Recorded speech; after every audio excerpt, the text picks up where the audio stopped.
Nasamsaman pigkakarkulong 179,000 pisong kantidad nin pigtutuboda na shabu sa sarong street level individual sa pigkondusir na drug buy-bust operation kan Tabaco City PNP Drug Enforcement Unit sa Purok 3, Barangay Cormedal, Tabaco City. Alas 2:50 nin maagahon kan nakaaging Lunes. Binisto ni Police Captain Roderick Dino, an admin as in Police Community Relation Officer kan Tabaco CPS, ang suspect na si alias Boy, 44 anyos, may agom, mayong trabaho as in residente kan parehong lugar. Nakuha sa posisyon kan akusado ang sarong green pouch laog ang 7 pakete ni shabu na may gabat na 26.341 gramo. Iba pang drug paraphernalia as in personal na kagamitan.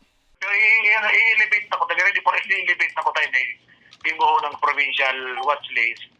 Hanggang magiging top priority na ini. Kaya lang natimingan talaga na sabi kang Alpami na dakol siyang darangon niya. Kaya inoperate na tulos lang kaysa maka-distribute pa so dardara niya. Dahil sa kadakulang kang nakuha sa iya. Dahil nakatang pagkakataon na paloy-haluyong pa ini. Kaya inoperate tulos kang tropa.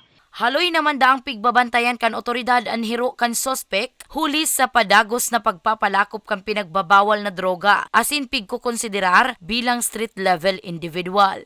Naaresto si alias Boy sa kusog kan search warrant na ipigpaluwas kan korte para sa kasong pagbalgar sa Republic Act 9165 o Comprehensive Dangerous Drugs Act of 2002. Ang kategory niya pa, no? So, gabos, niya, sumang darakula na nako kadiki sa muya na may darakulang amang shabu.